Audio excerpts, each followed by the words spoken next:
Hey guys, in this module we're going to be learning about something called ecological relationships. Ecological relationships describe the type of interaction that organisms have in nature. There are multiple kinds of ecological relationships, and in this video we're going to go over each of those types of relationships. As we go through this lesson, please make sure you keep in mind that in nature, organisms sometimes interact as individuals, or they can interact as whole populations. You can have two different individual organisms that have a relationship with each other in some way. Or you can have entire populations that interact with each other in some way. We're mostly going to be talking about something called symbiosis. Symbiosis is a close partnership between two species. There are multiple kinds of symbiosis, and basically all that means is that two different species are doing something together. I don't want you to get confused if you see the word symbiosis or you see the word symbiotic relationship. That is just kind of an overarching description for everything we're going to talk about today. There are three major types of symbiotic relationships, and we're going to use little symbols to help us remember what they are and what they mean. The first type of symbiotic relationship is mutualism. In mutualism, both organisms benefit or get something good out of the relationship. The symbols that we use for this are happy face, happy face. In a mutualistic situation, both organisms are getting something good. So that makes them happy, and hence we use the smiley face. An example of this would be fruit bats and cacti. In this picture, you see a cactus who is bearing a fruit. Remember in the last unit we talked about the purpose of fruits, and the whole purpose of fruit is to help get seeds from that plant to different places so that the plant can reproduce. In this situation, your cactus is getting something good out of this relationship. It is benefiting. The cactus is getting its seeds carried away to a new location. At the same time, your bat is also benefiting. The bat is benefiting because it's getting food. It's able to eat. So both of these things are getting something positive out of this relationship or this interaction between organisms. So both of them are happy. They both get smiley faces. The second type of relationship is called commensalism. And in commensalism, one organism benefits and the other organism is unharmed. Doesn't benefit, it doesn't get hurt, it's just kind of there. And that's why we use the straight across face for that one. An example of this might be a little gross to you, but this is the example that I have, is actually with humans. In case you didn't know, our eyelashes on our eyes are home to teeny tiny mites. And these mites feed on our oil and our dead skin. They live at the base of your eyelashes. Now, these mites do not hurt us. It's not bad to have mites. That's just where they're located. But the mites are benefiting from this scenario. The mites get somewhere to live, and they get food from your face when they live there. So humans are unaffected, and mites get something good. This is commensalism. Anytime one is positive and the other one is just there. The third type of symbiotic relationship is parasitism, which is when one organism benefits and the other one is harmed or gets something bad. So we've got happy face for benefits and sad face for harmed. An example of this would be in the hornworm caterpillar.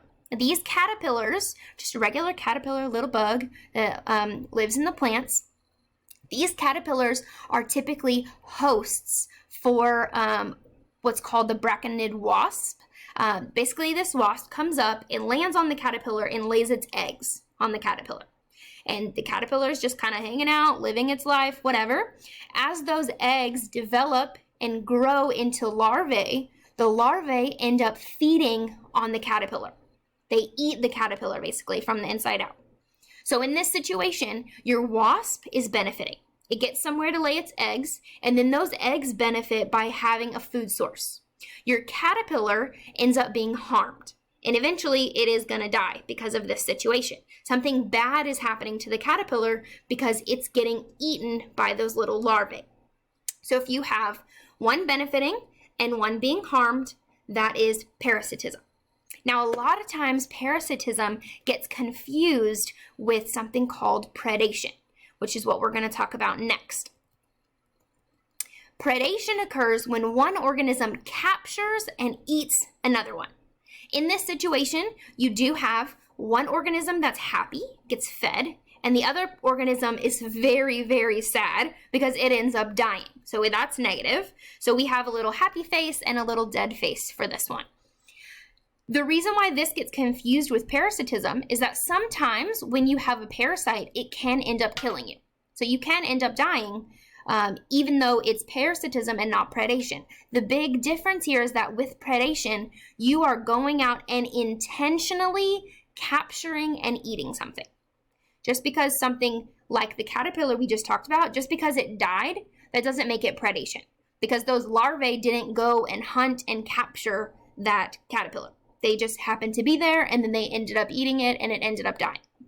Okay, so perfect example of this, a snake and a rat. Whenever that snake is going out hunting for food, if it finds a rat, it will trap that rat, kill it, and eat it. That is predation. Predator and prey, we talk a lot about those words in general in science, so that is something you should be a little bit familiar with. The last thing we're going to talk about is something called competition, which you guys should also be familiar with. You guys have had experience with competition yourself. Competition is when you are fighting over one thing, right? If I go to a basketball competition, every single team that's in that competition, every single team that's in that tournament is fighting for one prize. So with competition, you are fighting for one thing. Sometimes competition can be for food. Sometimes it's for a mate. Sometimes it's for land. Competition can come in a variety of ways. Because there are a variety of ways, there are two different kinds of competition. We can have intraspecific and we can have interspecific. Intraspecific competition is when two organisms in the same species or same population are fighting each other. For instance, these tigers right here, they might be fighting for a mate. They might be fighting to figure out who's the biggest and the baddest who's going to get that female tiger to mate with them. The other type of competition is interspecific, and that's when you have two different organisms, two different species that are fighting with each other. In this picture, you have the cheetah and you have the lion. Those two are probably fighting over some kind of prey, some kind of food or hunting area or something like that. So you can have organisms that are the same and organisms that are different that have competition with each other. All right, so those are the 5 different types of relationships that we're going to cover. What you're going to do next is some practice with these types of relationships so that you can really understand what these are and the differences between them. That way you are able to do your assignment later on in this module. All right, y'all have a great rest of your day.